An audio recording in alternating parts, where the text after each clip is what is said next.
नमस्कार, स्वागत है आप सभी का डीडी न्यूज उत्तराखंड में। मैं हूं योगेश धस्माना। सबसे पहले मुख्य समाचार। मन की बात कार्यक्रम में पेरिस ओलंपिक पर बोले प्रधानमंत्री नरेंद्र मोदी। हमारे खिलाड़ियों के पास विश्व पटल पर तिरंगा लहराने का अवसर। प्रदेश में भी उत्साह के साथ सुना गया पीएम का संबोधन।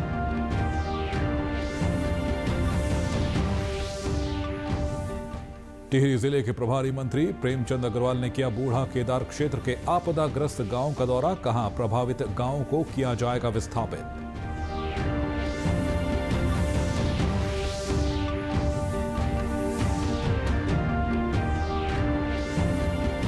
उत्तराखंड विधानसभा के मानसून सत्र की तैयारियां हुई तेज। अगस्त में प्रस्तावित सत्र गैरसैंण में कराने पर सरकार कर रही विचार। सत्र के लिए अब तक प्राप्त हुए 423 प्रश्न।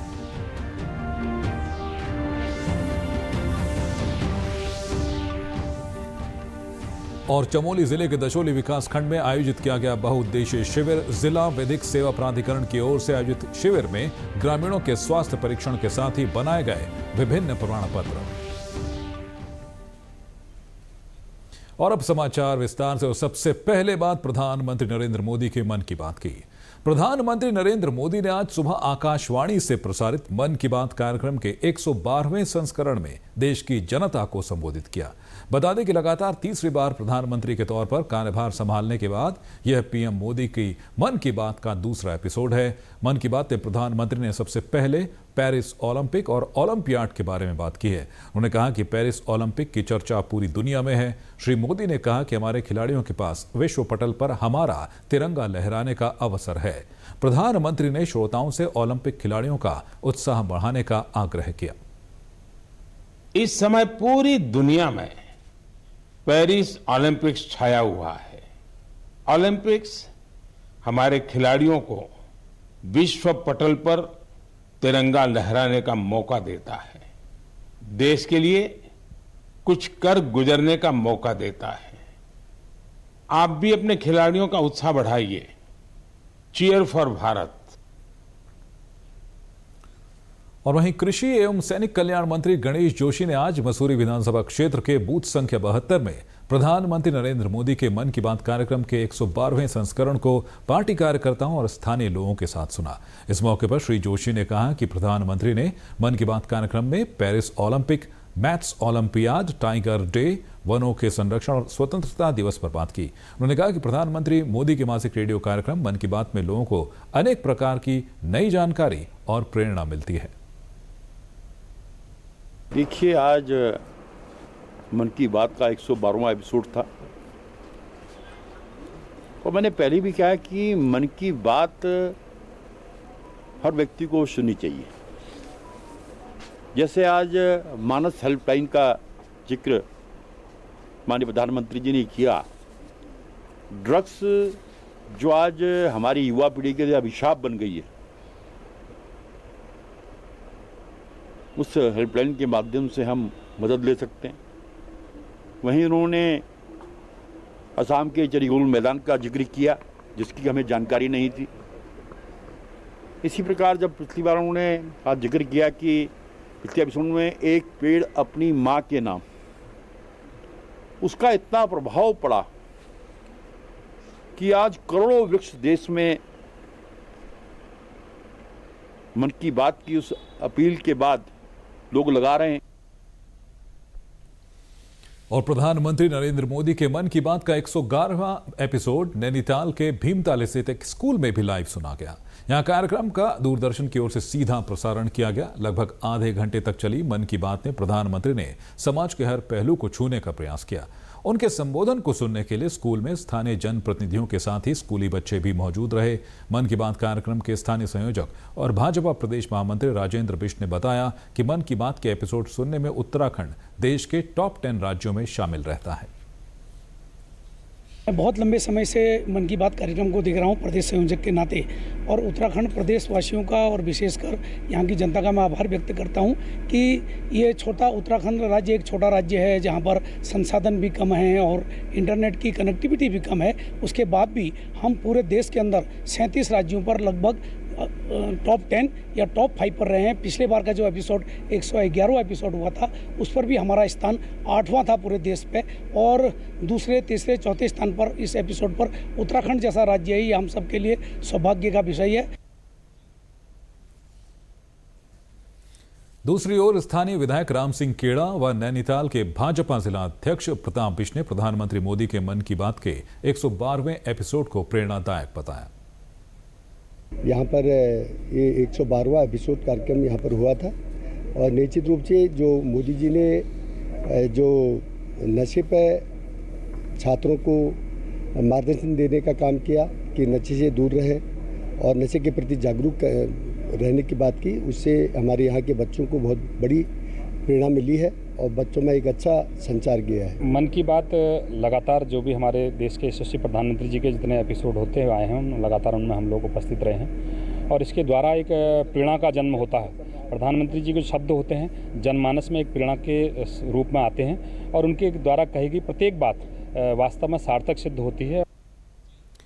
और वहीं स्कूली बच्चे और शिक्षक भी प्रधानमंत्री के मन की बात से काफी प्रभावित हुए हैं। खासकर गणित और ओलंपियाड के संबंध में उनके विचारों को सभी ने प्रेरणादायी बताया।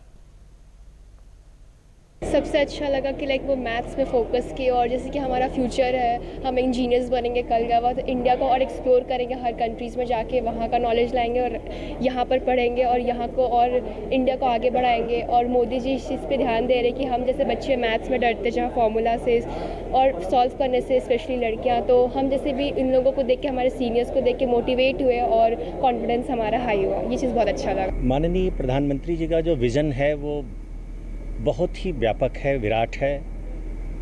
बच्चे किसी भी राष्ट्र की धरोहर ही नहीं बल्कि वो संपत्ति हैं जो देश को आगे बढ़ाएंगे। और जो मैथ्स के प्रति बच्चों में रुझान कम हो रहा है, धीरे धीरे बच्चे मैथ्स से हटकर कुछ और दिशाओं में जाते हैं, क्योंकि ज़िंदगी अपने आप में एक गणित है। और ओलंपियाड के उन बच्चों के साथ इंटरेक्शन करके, उन्हें प्रोत्साहन दे करके, और बच्चों को उनके माध्यम से उन्होंने देश के कोने कोने में मैथ्स पढ़ने वाले, पढ़ाने वाले लोगों को सम्मानित किया है, साथ साथ प्रेरित भी किया है। रुक करेंगे अगली खबर का। टिहरी जिले के भिलंगना विकासखंड के बूढ़ा केदार क्षेत्र में शनिवार को भारी बारिश से हुई क्षति का जायजा लेने के लिए आज शहरी विकास मंत्री प्रेमचंद अग्रवाल प्रभावित क्षेत्रों में पहुंचे। श्री अग्रवाल टिहरी जिले के प्रभारी मंत्री भी हैं। उन्होंने आपदाग्रस्त ग्राम तोली और तिनगढ़ का निरीक्षण कर आपदा से हुए नुकसान के बारे में अधिकारियों से जानकारी ली। साथ ही आपदा प्रभावितों के लिए राजकीय इंटर कॉलेज विनय खाल में बनाए गए राहत शिविर में पहुंचकर वहां की व्यवस्थाओं को भी देखा। इस दौरान उन्होंने कहा कि अतिवृष्टि से प्रभावित 55 परिवारों को राहत शिविर में शिफ्ट किया गया है। दूसरे गांव को जिस प्रकार से एकदम बहुत तेजी से अतिवृष्टि के बाद जो पानी आया, निश्चित रूप से पहले तो आप जानते हैं कि 2 लोगों की कैजुअलिटी, जिनको हमने मुआवजा राशि देके और उनके मकान की क्षतिपूर्ति देके उनको वहाँ से शिफ्ट किया है। और दूसरा गांव क्या है, तिनगढ़ के 55 जो परिवार हैं उनको यहाँ पे शिफ्ट किया है। अभी मैं इनसे बातचीत करके निकला हूँ और मुझे संतोष है इस बात का कि उन्होंने ये बताया कि कल से परसों रात से हमारे यहाँ का जिला प्रशासन, हमारे यहाँ के विधायक, हमारे यहाँ के कार्यकर्ता, हमारे यहाँ की पूरी जिला प्रशासन की टीम यहाँ पे पूरा मुस्तैदी से लगी है।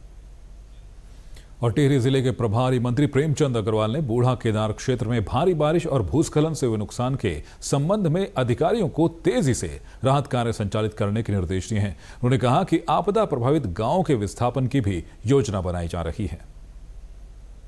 और एक इनका मुख्य जो इनका विषय है वो है विस्थापन का।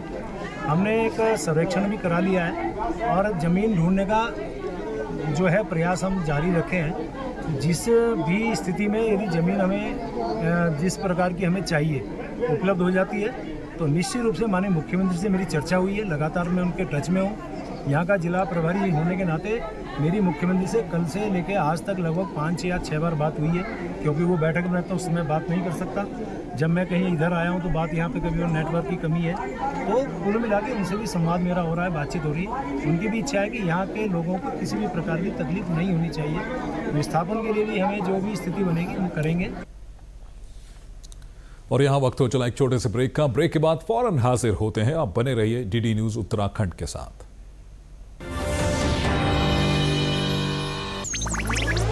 डिजिटल बैंकिंग का है जमाना, टाइम है बचाना। डिजिटल बैंकिंग है आसान, करो चाहे कोई भुगतान, एनी टाइम एनीवेयर, सेफ है, फास्ट है, हर पेमेंट उंगलियों पे सेट है। लेन देन के हैं ऑप्शंस कई, IMPS, NEFT, UPI भी। 24 घंटे करते ये काम, पेमेंट आसान और रहे आराम। RBI कहता है जानकार बनिए, सतर्क रहिए।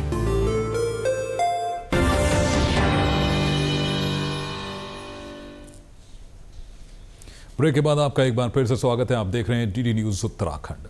उत्तराखंड विधानसभा के मानसून सत्र की तैयारियां तेज हो गई हैं। गैरसैंण के भराड़ीसैंण स्थित विधान भवन में हर साल बजट सत्र आयोजित किया जाता है, लेकिन लोकसभा चुनाव से पहले प्रदेश सरकार ने 2024-25 का बजट सत्र देहरादून में कराया। इस पर विपक्ष ने प्रदेश सरकार पर गैरसैंण की उपेक्षा करने के आरोप लगाए थे। इसे देखते हुए अब अगस्त में प्रस्तावित सत्र गैरसैंण में कराने के लिए सरकार विचार कर रही है।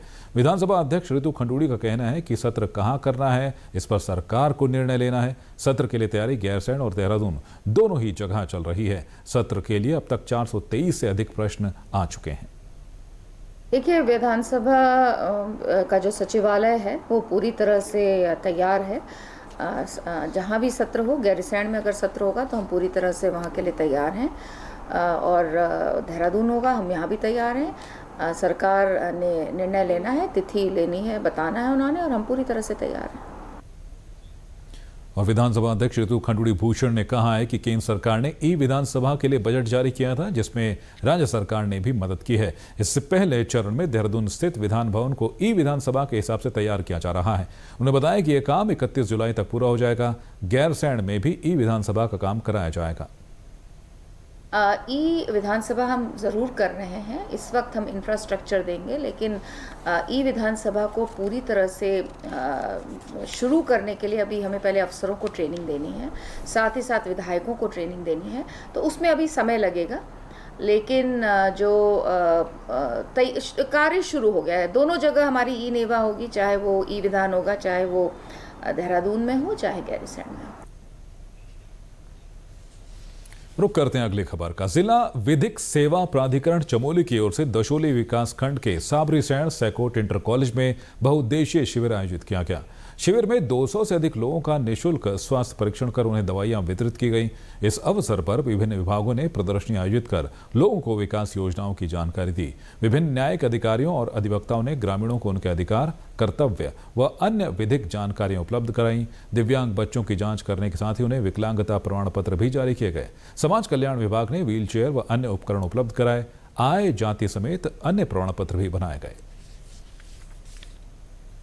आज हमने राजकीय इंटर कॉलेज साबरीसैंण में ये एक विधिक जागरूकता शिविर, बहुउद्देशीय शिविर का आयोजन किया है। जैसे जाति प्रमाण पत्र, स्थायी निवास, आयुष्मान कार्ड, श्रम कार्ड, इन और विकलांग जो कार्ड्स होते हैं, जो सर्टिफिकेट्स होते हैं, प्रमाण पत्र होते हैं। इसके अलावा हमने यहाँ चिकित्सा विभाग से शिविर जो कैंप है, स्टॉल, वो लगाया है। अल्मोड़ा जिले के रानीखेत स्थित नरसिंह मैदान में कुमाऊं रेजिमेंटल सेंटर की ओर से ओपन क्रॉस कंट्री दौड़ आयोजित की गई, जिसमें 450 से ज्यादा धावकों ने हिस्सा लिया। 10 किलोमीटर की इस दौड़ में सेना के जवानों, स्थानीय नागरिकों व स्कूली बच्चों ने बढ़ चढ़कर हिस्सा लिया। कुमाऊं रेजिमेंटल सेंटर के कमांडेंट ब्रिगेडियर संजय कुमार यादव ने हरी झंडी दिखाकर धावकों को रवाना किया। क्रॉस कंट्री दौड़ में सिपाही अंशुल अवाना ने प्रथम, राइफलमैन कुलदीप सिंह ने दूसरा और अग्निवीर दीपक नारायण ने तीसरा स्थान प्राप्त किया। वहीं छात्र वर्ग में दिलीप ने पहला, सचिन बिष्ट ने दूसरा और रंजन सरोज ने तीसरा स्थान प्राप्त किया। कमांडेंट ब्रिगेडियर यादव ने बताया कि कुमाऊं रेजिमेंटल सेंटर नियमित रूप से इस तरह के आयोजन करता रहता है, जो कि कुमाऊं रेजिमेंटल सेंटर की तरफ से एक ओपन क्रॉस कंट्री आयोजित की जा रही है, जिसमें तकरीबन 450 आज प्रतिभागी हैं जो भाग ले रहे हैं, और जिसमें ये देखा गया है कि ना केवल बच्चे बल्कि प्रोफेशनल एथलीट्स भी जो हैं वो इसके अंदर भाग ले रहे हैं। और ये हमारा लगातार प्रयास है, किसी न किसी प्रकार का गेम, पब्लिक स्पोर्ट्स एक्टिविटी जो है Kumaon regimental centre Kumaon region के अंदर करवाती रही है। तो डीडी न्यूज़ के इस बुलेटिन में अभी के लिए बस इतना ही। प्रदेश से जुड़ी अपडेट्स के लिए आप हमसे सोशल मीडिया के माध्यम से भी जुड़ सकते हैं। हमारा एक्स हैंडल है DD News_देहरादून। हमारा फेसबुक पेज है DD News उत्तराखंड। हमारे YouTube channel DD News Uttarakhand को आप सब्सक्राइब करें और हमारे Instagram page DD News Uttarakhand को भी फॉलो करें। तो फिलहाल इस बुलेटिन में इतना ही। फिलहाल मुझे दीजिए इजाजत। नमस्कार।